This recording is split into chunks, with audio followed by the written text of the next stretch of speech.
জমকালো আয়োজন, রাতে শপথ নিচ্ছেন ট্রাম্প।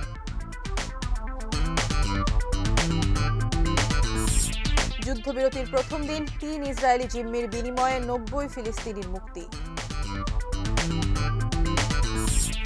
এবং আরজি কর কাণ্ডে অভিযুক্ত সঞ্জয় রায়ের আমৃত্যু কারাদণ্ড।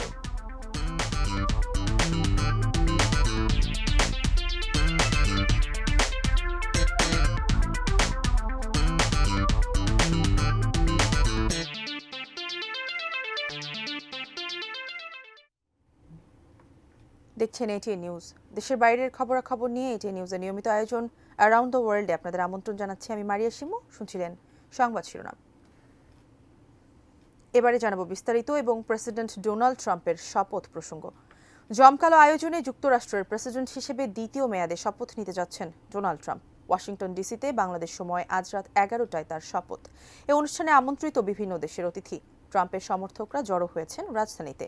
অন্যদিকে প্রতিবাদ কর্মসূচি ঘিরে শহর জুড়ে কড়া নিরাপত্তা ব্যবস্থা। ওয়াশিংটন ডিসিতে ভয়াবহ ঠান্ডা পড়তে পারে আবহাওয়ার এমন পূর্বাভাসে ট্রাম্পের শপথ অনুষ্ঠান ক্যাপিটলের ভেতরে দেয়াল ঘরা হল ঘরে।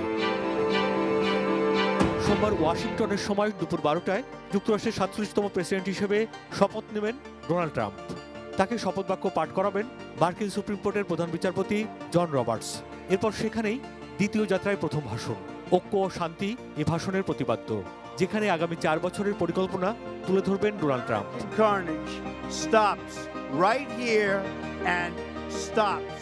শপথ অনুষ্ঠানে উপস্থিত থাকবেন বিদায়ী প্রেসিডেন্ট জো বাইডেন, সাবেক president Bill Clinton, George W Bush, Barack Obama, Congress সদস্যরা, রাজনীতিবিদ ও প্রশাসনের শীর্ষ কর্মকর্তা। বিদেশি অতিথিদের মধ্যে আমন্ত্রণ পেয়েছেন চীনের প্রেসিডেন্ট শি জিনপিং। তবে তিনি উপস্থিত না থাকলেও এই অনুষ্ঠানে একজন ঊর্ধ্বতন কর্মকর্তাকে পাঠিয়ে শুভেচ্ছা জানাবেন শি জিনপিং। এছাড়া ইতালির প্রধানমন্ত্রী জর্জিয়া মেলোনি এবং আর্জেন্টিনার প্রেসিডেন্ট জেভিয়ার মিলেইও থাকছেন ট্রাম্পের শপথ অনুষ্ঠানে। ইলন মাস্ক, জেফ বেজোস ও মার্ক জাকারবার্গ সহ প্রযুক্তি জগতের শীর্ষস্থানীয় ব্যক্তিরাও আমন্ত্রিত। ট্রাম্পের শপথ অনুষ্ঠানে সাক্ষী হতে ওয়াশিংটনে জড়ো হয়েছেন তারা অনেক সমর্থক। ক্যাপিটলের হলঘরে ধারণ ক্ষমতা 600 হওয়ায় সমর্থকরা অভিষেক অনুষ্ঠান দেখতে পারবেন ক্যাপিটাল ওয়ান এরেনার ভেতর বড় পর্দায়। শপথ গ্রহণের পর অনেকগুলো নির্বাহী আদেশে স্বাক্ষর করবেন ট্রাম্প। সন্ধ্যায় অংশ নেবেন জমকালো সাংস্কৃতিক অনুষ্ঠানে। শপথ অনুষ্ঠানের সময় প্রতিবাদ কর্মসূচি থাকায় নেওয়া হয়েছে কঠোর নিরাপত্তা ব্যবস্থা। মোতায়েন থাকবে নিরাপত্তা বাহিনীর কয়েক হাজার সদস্য। Sudip Ghosh, desk report, ATN news. Obama care বাতিলের আদেশ দিয়েই 2017 সালে প্রথম মেয়াদে মার্কিন প্রেসিডেন্ট হিসেবে দায়িত্ব গ্রহণ করেন ট্রাম্প। এবারে নির্বাচনী প্রচারে দেয়া বিভিন্ন প্রতিশ্রুতির মধ্যে অভিবাসন, গর্ভপাত ইস্যু, অর্থনীতি, ইউক্রেন যুদ্ধের মতো গুরুত্বপূর্ণ বিষয় তুলে ধরেন তিনি। শপথ নিয়েই যেসব বিষয়ে পদক্ষেপ নিতে পারেন ট্রাম্প, তার বিস্তারিত জানব রাইহান মুন্সির প্রতিবেদনে। অবৈধ অভিবাসী তাড়ানোর ইস্যু ছিল ট্রাম্পের নির্বাচনী প্রচারের শীর্ষে। সেই অবস্থানে অনড় ট্রাম্প শপথ নিয়েই হয়তো এ বিষয়ে ব্যবস্থা নিতে পারেন। এরই মধ্যে অবৈধভাবে সীমান্ত পাড়ি দেয়া ঠেকাতে প্রতিবেশী দুই দেশ মেক্সিকো ও কানাডার বিরুদ্ধে 25% শুল্ক বৃদ্ধির ঘোষণা দিয়েছেন তিনি। আকাশচুম্বী মূল্যস্ফীতি নিয়ন্ত্রণ, দেশীয় পণ্যে কর কমানো, বিদেশি পণ্যে শুল্ক আরোপ, এমনকি চীনা পণ্যের উপর অতিরিক্ত 60% শুল্ক আরোপের ঘোষণা দিয়ে রেখেছেন ট্রাম্প। শপথ নেয়ার পর মার্কিন অর্থনীতি পুনর্গঠনে পদক্ষেপ নেয়ার বিষয়টি তার অগ্রাধিকারে রয়েছে। ইউক্রেন রাশিয়া যুদ্ধে কিয়েভের পেছনে কারি কারি অর্থ খরচ করেছে বাইডেন প্রশাসন। রিপাবলিকানদের যুদ্ধ এড়িয়ে চলার নীতির সঙ্গে সামঞ্জস্য রক্ষায় সংঘাত থেকে যুক্তরাষ্ট্রকে দূরে রাখতে চান ট্রাম্প। নির্বাচনী প্রচারণায় দেয়া প্রতিশ্রুতির মধ্যে শপথ গ্রহণের 24 ঘণ্টার মধ্যে যুদ্ধ বন্ধের পদক্ষেপ নেয়ার বিষয়টিও থাকছে তালিকার শীর্ষে। জন্মসূত্রে নাগরিকত্ব বাতিল, ক্যাপিটল হিল দাঙ্গায় অভিযুক্তদের সাধারণ ক্ষমা ও জীবাশ্ম জ্বালানির উৎপাদন বাড়ানোর প্রতিশ্রুতি দিয়েছেন ট্রাম্প। তবে এত অল্প সময়ে ট্রাম্পের এসব পরিকল্পনা বাস্তবায়নে পড়তে হবে আইনি চ্যালেঞ্জের মুখে। পাশাপাশি কমে যেতে পারে যুক্তরাষ্ট্রের অর্থনৈতিক প্রবৃদ্ধিও। সব বাধা অতিক্রম করে প্রতিশ্রুতি বাস্তবায়নে ট্রাম্প কতটুকু সফল হবেন তা হয়তো সময়ই বলে দেবে। Raihan Munshi, desk report, ATN news. যুক্তরাষ্ট্রের রাজনীতির ইতিহাসে নিশ্চিতভাবে এটি ট্রাম্পের সবচেয়ে নাটকীয় প্রত্যাবর্তন। এত মামলা হামলার পরও দ্বিতীয় মেয়াদে হোয়াইট হাউসের বাসিন্দা হতে যাচ্ছেন এই আয়রন ম্যান। বিস্তারিত শাওন মাহফুজের প্রতিবেদনে। মামলা হামলার কোনো প্রতিবন্ধকতাই ট্রাম্পের প্রেসিডেন্ট হওয়ার পথে বাধা হয়ে দাঁড়াতে পারেনি। ডেমোক্র্যাটরা আশা করেছিল ফৌজদারি মামলাগুলোর কারণে রিপাবলিকানদের কাছে ট্রাম্পের জনপ্রিয়তা কমবে, কিন্তু বাস্তবে হয়েছে উল্টো। ফলাফল আবার তিনি মার্কিন প্রেসিডেন্ট। লড়াইটা শুরু হয়েছিল 2016 সাল থেকেই। সেবার প্রেসিডেন্ট নির্বাচনের আগে মুখ বন্ধ রাখতে পর্ন তারকা স্টর্মি ড্যানিয়েলসকে ঘুষ দিয়েছিলেন ট্রাম্প। সেই তথ্য আবার ব্যবসায়িক নথিপত্রেও গোপন করেছিলেন। এ ঘটনায় করা মামলার জের টানতে হয়েছে বহুদিন। এই কেলেঙ্কারির কারণে সম্মানহানিও কম হয়নি তার। 2020-এ ভোটের ফল পাল্টে দেওয়ার চেষ্টার অভিযোগ ওঠে ট্রাম্পের বিরুদ্ধে। যুক্তরাষ্ট্রের মতো দেশের একজন সাবেক প্রেসিডেন্ট হয়ে কিভাবে এমন হীন কাজ করতে পারেন ট্রাম্প, তা নিয়ে সমালোচনার বাণে বিদ্ধ হয়েছেন। সমর্থকদের উস্কে দিয়ে ক্যাপিটল হিলে দাঙ্গার মতো ন্যাক্কারজনক ঘটনা তো এবারের নির্বাচনে তার জয়ের পথে এভারেস্ট হয়ে দাঁড়িয়েছিল। আর রাষ্ট্রীয় গোপন নথি নিজের কাছে রাখার মতো অপরাধ করে ট্রাম্প প্রেসিডেন্ট হওয়ার নৈতিক যোগ্যতাই হারিয়েছিলেন বলে দুয়োধ্বনি উঠেছিল। ট্রাম্পের যত নেতিবাচক দিক ছিল তার সবগুলো মার্কিন ভোটারদের কাছে ম্লান হয়ে যায় পেনসিলভানিয়ায় হত্যা চেষ্টার ঘটনার পর। কান ঘেঁষে চলে যায় গুলি। রক্তাক্ত ট্রাম্পের মুষ্টিবদ্ধ হাত ঐক্যের ডাক দেয়। দুদিন পরেই কানে ব্যান্ডেজ নিয়ে বিজয়ীর বেশে জনসমক্ষে আসেন। আর বিপদ বাড়ে ডেমোক্র্যাটদের। 2 মাস পর ফ্লোরিডায় গলফ ক্লাবের কাছে আরেকবার হত্যা চেষ্টার ঘটনায় সহানুভূতির বন্যায় ভেসে যান ট্রাম্প। যুক্তরাষ্ট্রের রাজনীতির ইতিহাসে নিশ্চিতভাবে এটি ট্রাম্পের সবচেয়ে নাটকীয় প্রত্যাবর্তন। এত মামলা হামলার পরও দ্বিতীয় মেয়াদে হোয়াইট হাউসের বাসিন্দা হতে যাচ্ছেন এই iron man. Shaon Mahfuz, desk report, ATN news. White হাউসের শেষ কর্মদিবসে ডেমোক্র্যাট সমর্থকদের আশাহত না হয়ে উজ্জীবিত থাকতে আহ্বান জানিয়েছেন বিদায়ী প্রেসিডেন্ট জো বাইডেন। রোববার শেষ কর্মদিবসে নর্থ ক্যারোলাইনা অঙ্গরাজ্যে ব্ল্যাক আমেরিকানদের এক গির্জায় প্রার্থনায় অংশ নেন তিনি। এ সময় সংক্ষিপ্ত এক বক্তব্যে সমর্থকদের প্রতি এই আহ্বান জানান তিনি। এ সময় দ্বিতীয় মেয়াদে প্রার্থিতা প্রত্যাহার নিয়ে হতাশা প্রকাশ করলেও প্রেসিডেন্টের মেয়াদ শেষে তিনি জনজীবনে সক্রিয় থাকার ইঙ্গিত দিয়ে বলেন তিনি ক্লান্ত না এবং কোথাও যাচ্ছেন না। তার এই অঙ্গীকারে উচ্ছ্বাস প্রকাশ করেন সমর্থকরা। 2020 সালে নর্থ ক্যারোলাইনা অঙ্গরাজ্যের ডেমোক্র্যাটদের সমর্থনে প্রাইমারি ভোটে জয়লাভ করেন বাইডেন। যুক্তরাষ্ট্রে জনপ্রিয় ভিডিও শেয়ারিং অ্যাপ বন্ধের একদিন পরেই আবারও চালু হয়েছে টিকটক। সোমবার বার্তা সংস্থা রয়টার্সের এক প্রতিবেদনে এই তথ্য নিশ্চিত করা হয়েছে। এতে বলা হয় মার্কিন প্রেসিডেন্ট হিসেবে ডোনাল্ড ট্রাম্প শপথ নেওয়ার পর টিকটক পুনর্বহালে পদক্ষেপ নেবেন বলে ঘোষণা দেওয়া হয়। এরপরেই দেশটিতে আবারও চালু হয় টিকটক অ্যাপ। এক বিবৃতিতে ট্রাম্পকে ধন্যবাদ জানিয়েছে টিকটক কর্তৃপক্ষ। পুনরায় টিকটক চালু হওয়ার পর ট্রাম্পকে ধন্যবাদ জানানো একটি বার্তা দেখতে পান ব্যবহারকারীরা। এর আগে রোববার নিষেধাজ্ঞা কার্যকর হওয়ার কয়েক ঘন্টা আগে বন্ধ হয়ে যায় অ্যাপটি। দেশটিতে প্রায় 17 কোটি আমেরিকান টিকটক অ্যাপ ব্যবহার করেন। তবে চীনা মালিকানাধীন প্রতিষ্ঠান বাইট ডান্সের বিরুদ্ধে টিকটকের মাধ্যমে মার্কিন জনগণের তথ্য চুরি করা হয় এমন অভিযোগ করে আসছেন বাইডেন প্রশাসন।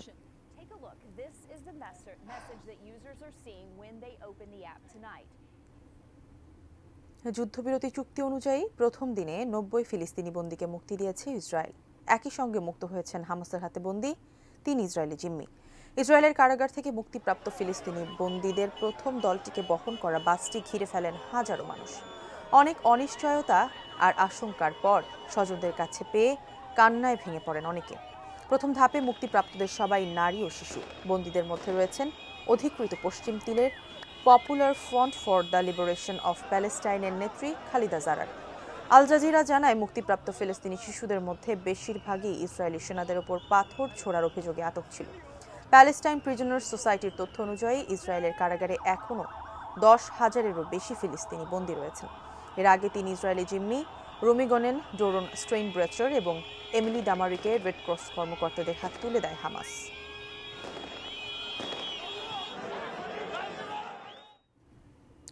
পশ্চিমবঙ্গের কলকাতায় আরজি কর মেডিকেল কলেজে কর্তব্যরত চিকিৎসককে ধর্ষণ ও খুনের মামলায় দোষী সঞ্জয় রায়ের আমৃত্যু কারাদণ্ড দিয়েছেন আদালত। সোমবার দুপুরে এই রায় ঘোষণা করেন শিয়ালদহ আদালতের বিচারক অনির্বাণ দাস। এছাড়া নির্যাতিতার পরিবারকে 17 লাখ টাকা ক্ষতিপূরণ দিতে আদেশ দিয়েছেন রাজ্য সরকার। এর আগে আরজি কর কাণ্ডে একমাত্র অভিযুক্ত হিসেবে সঞ্জয়কে উপস্থাপন করে সিবিআই। চিকিৎসককে ধর্ষণ ও খুনের মামলায় বিচার প্রক্রিয়া শুরু হয় গত 11 নভেম্বর। এ মামলায় নিম্ন আদালতে মোট 50 জনের সাক্ষ্য নেওয়া হয়। গত 8 আগস্ট টানা 36 ঘন্টার ডিউটি শেষে পালমোনোলজি বিভাগের সেমিনার হলে বিশ্রাম নিতে যান নিহত ওই তরুণী। পরদিন সকালে ওই হলের ভেতর থেকেই তার মৃতদেহ উদ্ধার করা হয়। এ ঘটনার বিচারের দাবিতে উত্তাল হয়ে ওঠে পশ্চিমবঙ্গ। কলম্বিয়ার কাটাচুম্বোতে দুটি বিদ্রোহী গোষ্ঠীর সংঘর্ষে 80 জনের বেশি মানুষ নিহত হয়েছে। শান্তি আলোচনা ব্যর্থ হওয়ার পর গত 3 দিন ধরে সংঘর্ষ চলে।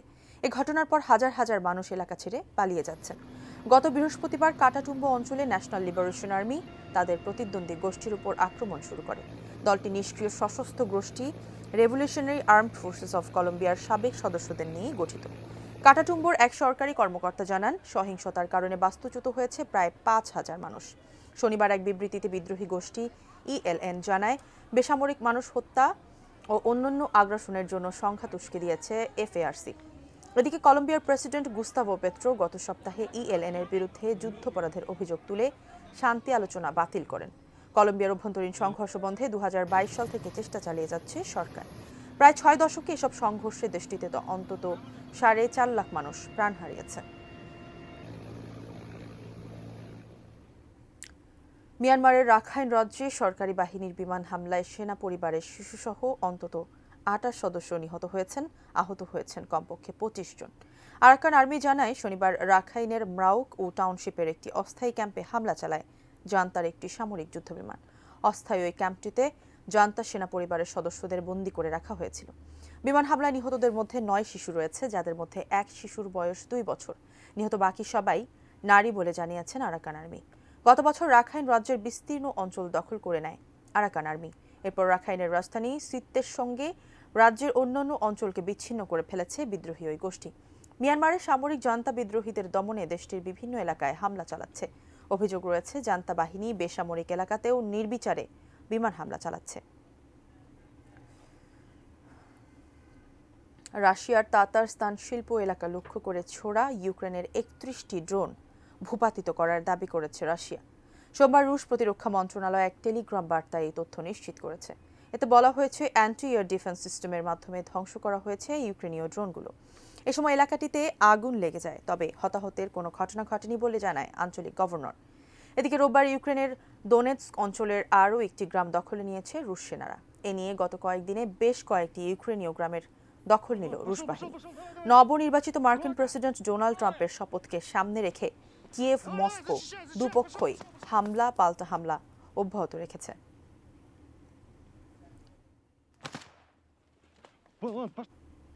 শেষ করবো অ্যারাউন্ড দ্য ওয়ার্ল্ড, তবে তার আগে এক নজরে জানিয়ে দিচ্ছি শিরোনামগুলো। জমকালো আয়োজন, রাতে শপথ নিচ্ছেন ট্রাম্প।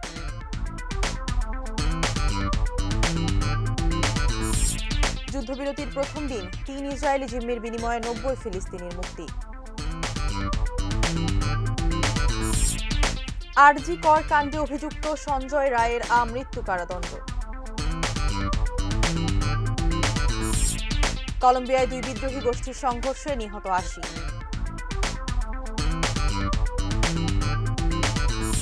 এবং রাখাইনে বিমান হামলায় সেনা পরিবারের 28 সদস্য নিহত।